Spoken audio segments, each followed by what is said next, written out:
sobre las lesiones cerebrales pediátricas. Para dar continuidad a este bloque, vamos a invitar a la doctora Idelsa Polanco, quien realizó la especialidad de pediatría en el Hospital Militar Dr. Ramón de Lara y luego partió a Venezuela, donde realizó la subespecialidad de gastroenterología, hepatología y nutrición pediátrica, mención intervención en autismo. Esto lo realizó en el Hospital Dr. Miguel Pérez, fue directora del capítulo de gastroenterología en la Sociedad Dominicana de Pediatría y es directora médica de la Unidad Pediátrica de Medicina Avanzada. Ha realizado más de 20 estudios de campo sobre tracto gastrointestinal y autismo. La doctora nos presentará hoy consecuencias de la ingesta de sustancias cáusticas, cómo prevenir estos accidentes.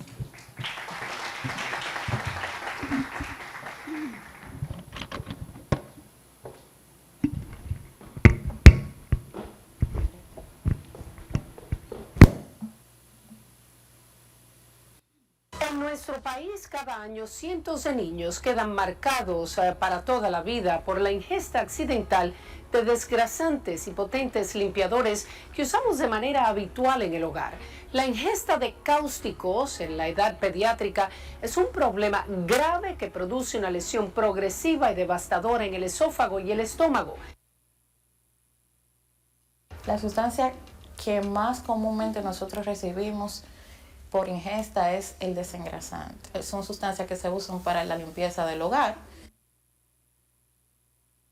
Tenía un poco de gripe y mi madre tenía desgrasante en un pote de Ambrosol. La niña estaba tosiendo después de ella haber cenado y ella le dio, se llevó el pote de Ambrosol con el desgrasante en vez del pote de Ambrosol, que es la medicina, y le dio de eso. Madre e hija no pueden contener las lágrimas al recordar el calvario que han vivido. Ver que nosotros comíamos y teníamos que escondernos para comer, porque ya no podíamos darle nada porque se le iba su pulmón. Esta es una historia triste de una situación que, a propósito del tema de la jornada, es 100% prevenible. No ni siquiera un 95, un 98, 100% prevenible, que son la ingesta de sustancias cáusticas. ¿Y qué son las sustancias cáusticas? Las sustancias cáusticas son sustancias que producen quemadura en el tejido en el que se ponen en contacto. En este caso, que son ingeridas por la vía oral, en el esófago, en el estómago y hasta en el intestino. Pueden ser ácidos o alcalis. En el caso de los ácidos, están los ácidos fuertes, que van de un pH de 0 a 3, y están los alcalis fuertes, que van con un pH de 12 a 14. Las sustancias que tienen un pH por encima de 3 y las que tienen un pH por debajo de 10 solamente son irritantes de la mucosa en que se ponen en contacto, más no son sustancias que son quemantes, es decir, que por eso es importante tener el frasco de la sustancia que el niño se ingirió para saber realmente a qué estamos enfrentándonos. Las sustancias cáusticas representan la ingesta, un grave problema asociado a la mortalidad en el mundo entero, no solamente en nuestro país, en el mundo entero, tanto sobre el esófago como el estómago. La mortalidad va de un 1% hasta un 3%. El 30% de los casos reciben quemadura cáustica en el tracto gastrointestinal, y de ese 30%, un 50% de los pacientes pueden desarrollar estenosis esofágica cáustica, un 50%. La población más vulnerable son los niños, los adultos alcohólicos, los pacientes con enfermedades psiquiátricas y las tendencias autolíticas, que en esta era los niños no están fuera de esa tendencia autolítica. Los alcalis y los ácidos, esas son las dos sustancias en las que los niños más frecuentes se presenta la ingesta. Las sustancias cáusticas más comúnmente ingeridas, en un 90%, son los alcalis. Los alcalis, como el hidróxido de sodio, el hidróxido de potasio, el carbonato de sodio y potasio, que más adelante vamos a ver dónde nosotros podemos encontrarlo, pero donde más fácil lo encontramos son en las sustancias que se usan para limpiar los instrumentos, la cocina, las paredes, los pisos.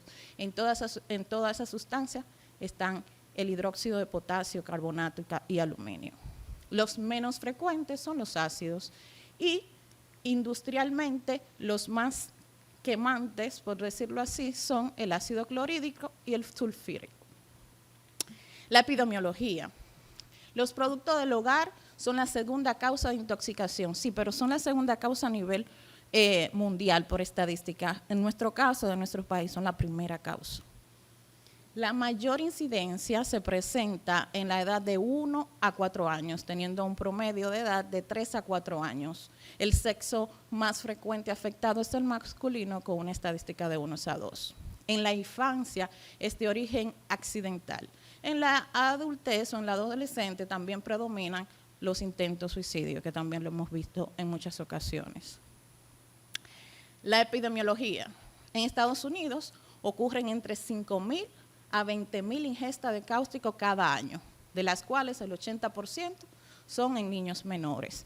En sitios donde la política de seguridad de los envases donde se venden estas sustancias están siendo reguladas. Estas es las estadísticas. Y en los países del norte de Europa, la frecuencia de casos son de 5 casos por cada 100.000 habitantes de 16 años. Y el 95% de los casos siempre van a ocurrir en menores. ¿Cuáles son las estadísticas de nosotros?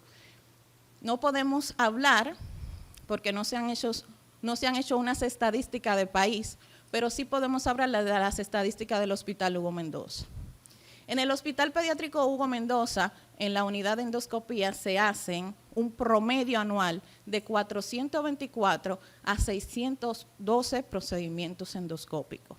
La ingesta de cáustico supone 101 a 208 casos por año.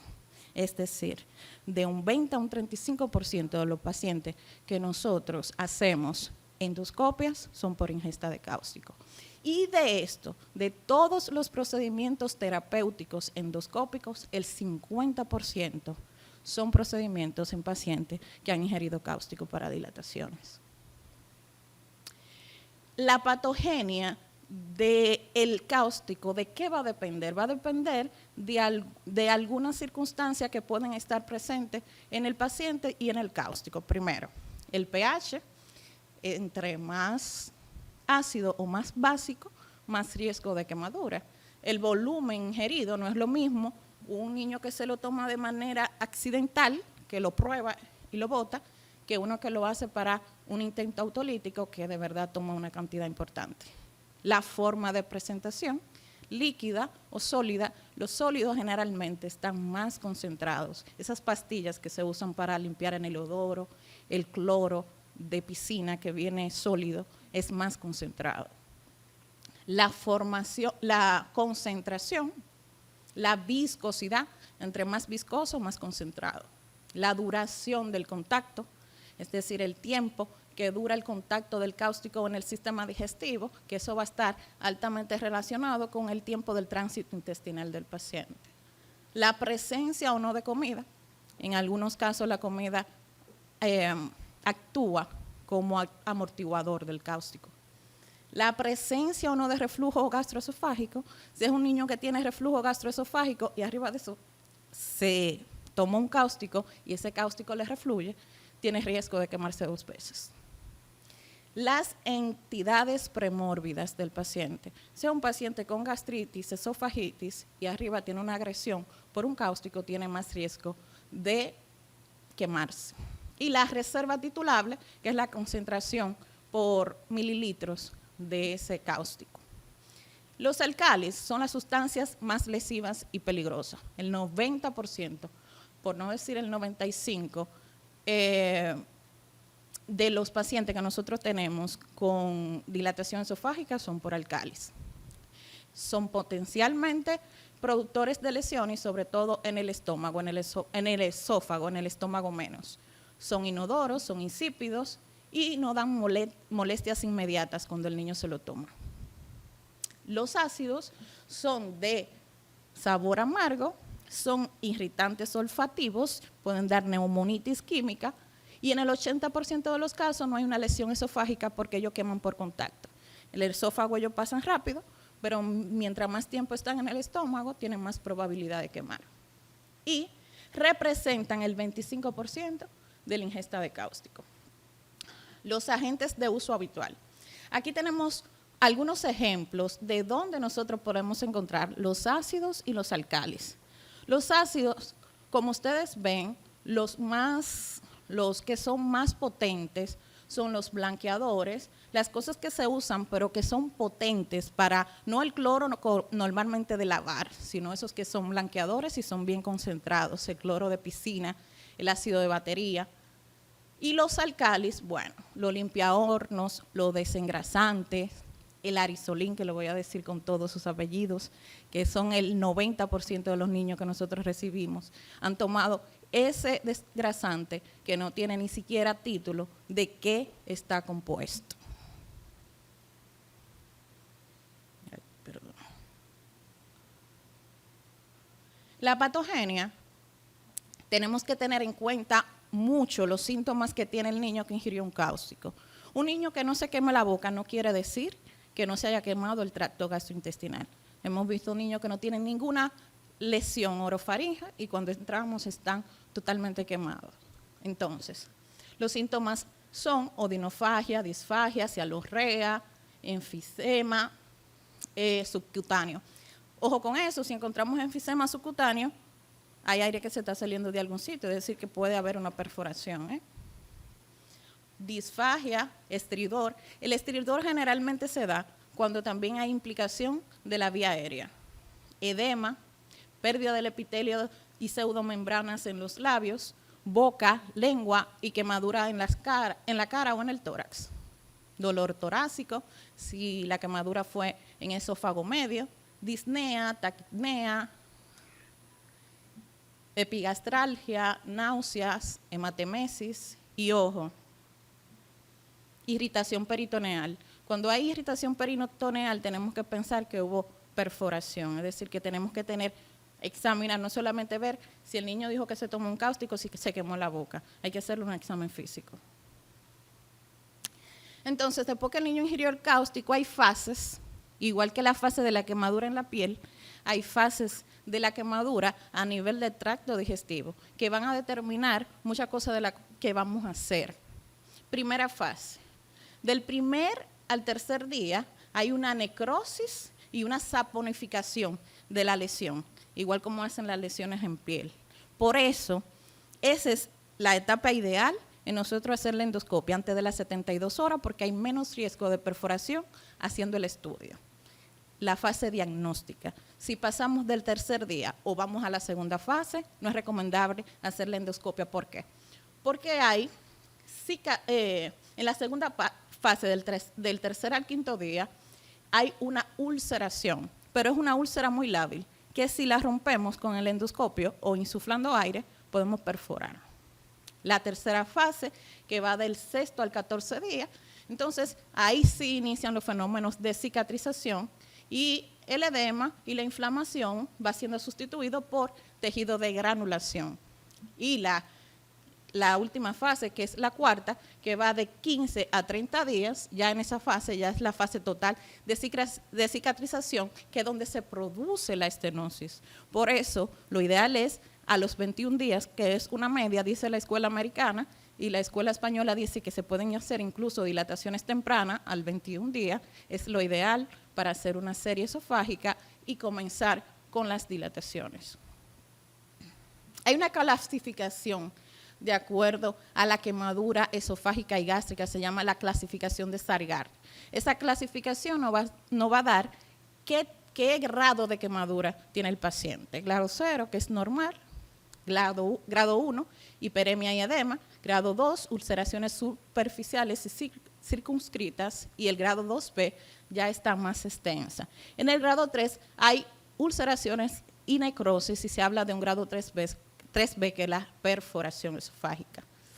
Fíjense, ahí hay ejemplos que lo tomamos directamente de pacientes de nosotros, de cada uno de los grados de la quemadura. La primera es el grado 1, vemos que es edema, hiperemia de la mucosa. En el grado 2, como vemos, hay algunas circunscripciones de quemadura. En el grado 3 ya están grado 2B circunferenciadas y vemos que en el grado 3 ya la mucosa está necrótica. El diagnóstico.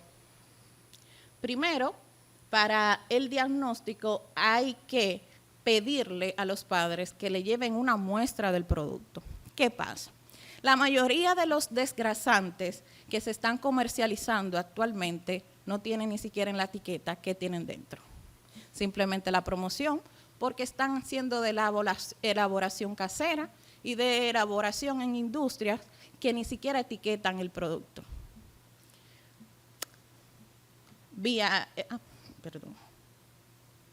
Después de eso, radiografía simple de tórax y abdomen, pero no es buscando infiltrado, sino el riesgo de perforación. Eso va a depender de la sintomatología del paciente. Analítica sanguínea y una endoscopia digestiva. La endoscopia digestiva no es terapéutica, es el diagnóstico, el único método que permite el diagnóstico exacto de la lesión, como vimos anteriormente. El tratamiento es vía aérea permeable, dependiendo de la condición con que lleve el niño, fluidoterapia, no lavado gástrico. ¿Por qué no lavado gástrico?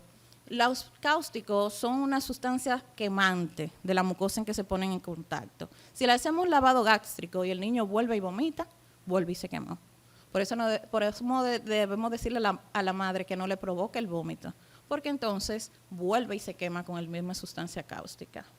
No eméticos ni neutralizantes, es decir, no provocar el vómito, y dieta absoluta, nutrición parenteral total, hasta que nosotros podamos revisar que el niño, en qué estado de quemadura está el niño. El tratamiento, bueno, la fluidoterapia, antibióticos, corticosteroides y protección con inhibidores de bomba de protones o H2. Las complicaciones. La primera complicación, la más frecuente, que es estenosis esofágica, que dependiendo del grado de estenosis, el niño va a tener acceso o no a la vía oral. ¿Qué nos lleva a que el niño no tenga ningún acceso a la vía oral y que la estenosis sea total? Que necesitemos el uso de gastrostomía. La gastrostomía es un dispositivo que se pone vía endoscópica o vía quirúrgica, en el caso de los niños estenóticos, para poder alimentar al niño, que tiene riesgo de contaminación, riesgo de que hay que recambiarla y también que es bien cara para un paciente pobre. La perforación esofágica que lleva neumotórax, una perforación gástrica, la desnutrición y el riesgo de cáncer esofágico en un niño que se quemó por una sustancia cáustica es 20% más elevado que la población general. Y fíjense que ahí yo le estoy hablando de las complicaciones clínicas y las complicaciones sociales, que no las dicen los libros, no hablan las estadísticas, las dicen muy poco. Miren, un niño que se quema y que se estenosa por cáustico debe recibir por lo menos 2 dilataciones al mes, que tienen un promedio de costo de 45,000 a 50,000 pesos. Debe amanecer en el hospital. Es una madre que nadie le aguante en su trabajo que falte 2 veces al mes por 2 días. Es un niño que tiene vergüenza que en el colegio le vean una gastrostomía y que se alimente por ahí. Y que el ausentismo escolar de 2 días cada mes también lo hace retrasarse si es que lo llevan al colegio. Una sustitución esofágica es un procedimiento que cuesta alrededor de 1 millón a 1.200.000 pesos, en el mejor de los casos, sin el internamiento de las complicaciones. Es decir, que esas son las complicaciones sintomatológicas y de la enfermedad, pero las sociales también tienen un compromiso muy importante. las dilataciones esofágicas. Después que ya dimos el diagnóstico que hay una estenosis esofágica, entonces procedemos a lo que son el tratamiento de la dilatación. Nosotros en nuestro centro hacemos dilataciones con Savari, que son tubos maleables, los cuales se introducen en el esófago, depende de la estenosis, si son largas, y dilatamos. Pero las más frecuentes que hacemos son con balón hidroneumático, en el cual, como se ve en la imagen, introducimos un dilatador cerrado, donde está la lesión estenótica, lo inflamos con aire y agua y rompemos la mucosa, literal. Es el procedimiento, romper la mucosa. Es un procedimiento de alto riesgo porque al romper la mucosa, si lo hacemos por encima de lo necesario, podemos perforar el esófago. Se dice que el riesgo de perforación es de un 10 a un 20%. Gracias a Dios, en nuestro hospital nuestra incidencia es muy baja. También nosotros inyectamos las lesiones con triamcinolona para evitar que la cicatrización de ese rompimiento del esófago haga que luego se vuelva a estenosar. La sustitución esofágica, que es un procedimiento muy complejo, pero que nos ayuda bastante en esos niños que no tienen esperanza con las dilataciones porque su esófago quedó totalmente cerrado, es una opción extraordinaria que lo brindan 2, 3 hospitales en el país y el del nuestro es uno de ellos. Es una cirugía que se hace tomando una curvatura del esófago y sustituyéndola, una curvatura del estómago y llevándolo al cabo donde está el esófago viable y haciendo un tubo gástrico. Realmente es una cirugía magnífica, muy costosa. Tenemos 2 personas extraordinarias en el hospital que están haciendo esa cirugía, que es el doctor Mata, un caballo de batalla en la cirugía torácica y que de verdad es un excelente ser humano, y el doctor Joel Espinosa, que es una estrella, excelente ser humano, dedicado y que da el todo por esos niños todos los días.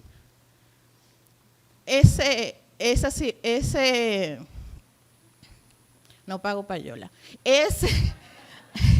Ese manejo de ese niño conlleva muchas especialidades, muchos departamentos. Gastroenterología, cirugía, anestesiología, que tenemos un equipo fabuloso de anestesiólogos, nutrición, cuidados intensivos, infectología, son niños que se infectan con mucha frecuencia, neumología, una asistencia de enfermería, tenemos asistentes de enfermería excelentes que nos ayudan con las dilataciones todos los días. Radiología, para no dormir fuera de mi casa hoy, que también tenemos que auxiliarnos de medios diagnósticos para poder diagnosticar las estenosis, como son las series esofágicas. ¿Qué hemos hecho nosotros como hospital, el Hospital Pediátrico Hugo Mendoza, en materia de prevención? Porque si eso es una situación totalmente prevenible y nosotros como institución del país somos la institución que más maneja sus pacientes con ingesta de sustancia cáustica, tenemos que hacer algo para prevenirla. Bueno, nosotros hemos alertado a la población en los principales medios de comunicación en cuanto a la ingesta de sustancia cáustica. Hemos tenido la asistencia en muchos medios de comunicación alertando no solo a la sociedad, a las madres, a los padres, sino a toda la población. Cualquiera puede tener un hijo que se tome accidentalmente un cáustico. Campañas de prevención. Hemos hecho campaña a nivel interno del hospital, también hemos hecho campaña, lanzamiento de campañas al personal, hemos dado charlas en lo que interactuamos con la población de la consulta, a ver qué conocimiento tiene esa población de lo que es un cáustico, de cómo prevenirlo. Señores, esto se previene con no poner al alcance del niño la sustancia cáustica. Con tener una política de salud que obligue a los que venden esta sustancia a darle un cierre ante niños. A que usted, por rendir la sustancia, no la eche un pote de refresco en un pote de jugo, y el niño llega corriendo del colegio y se lo toma, en un pote de Ambrosol para dárselo como una medicina. Así sencillamente se previene. Hemos tenido entonces las promociones, tenemos incluso un personaje que se llama Frasquito, que va a la consulta y le ofrecemos charla para enseñarle a ese niño que los frascos que no son dados por sus padres no deben ser tomados. Y hicimos la campaña Aleja los cáusticos, hazlo por tus hijos, que también es una campaña preventiva, tanto para nosotros, el personal, como para la población general. Hemos tenido muy buenas recompensas de niños que nunca han podido comer por su boca, que tienen más de 10 años. Tenemos casos de niños que no han llegado de otros hospitales, que tienen 5 años que no comen por su boca y han podido comer. De niños que han estado en una desnutrición severa, que no han podido comer y ya comen. Y de niños que están de alta como esto, que estaban en desnutrición por muchos años y ya están fuera. De verdad que es una recompensa que de verdad vale la pena hacer el esfuerzo. Esto es un regalito para Joel.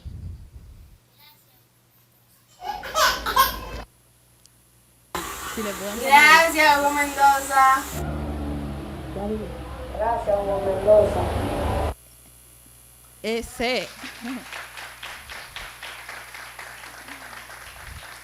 Ese último niño se tomó un cáustico a los 2 años y tenía 10 años. Entre complicaciones, dilataciones, complicaciones, fue atendido en otro hospital y sustituido en otro hospital. Y nunca había podido comer por su boca. Y cuando comió, la mamá me puso un audio y me dijo, doctora, comí pizza. Es decir, que es una recompensa que vale la pena el esfuerzo. Estos son los héroes que hacen posible que día a día tengamos esa recompensa. De verdad, gracias no solamente al Departamento de Gastroenterología, en la cabeza de la doctora Morillo, la doctora Báez, una servidora, sino a todos los departamentos involucrados. La ingesta de cáusticos constituye un problema frecuente y serio, afectando principalmente a los niños menores de 5 años. Y el desgrasante es el principal agente involucrado. Pese a los tratamientos médicos exitosos, en muchos casos, el mejor es la prevención. Sobre todo la prevención. Gracias. Eso pudo ser prevenible si no hubiese venido en taco. Cuidado, Muchas doctora. gracias. Bravo por el equipo de gastroenterología y todo el equipo multidisciplinario que ha hecho esta hermosa labor. Sí, por favor permanezca en el escenario, que hace diariamente esta hermosa labor desde nuestro hospital, cambiando vidas a nuestros niños, niñas y adolescentes. Voy a solicitar por favor a nuestros expositores, el doctor Espinosa y al doctor Bautista, que por favor suban al escenario, al igual que a nuestra doctora Damelí Cetén y el doctor Güemes, para hacer entrega de los certificados. Y de esta manera finalizamos con el aplauso de todos ustedes. Y a continuación les invitamos a disfrutar del almuerzo y les deseamos un buen provecho a todos.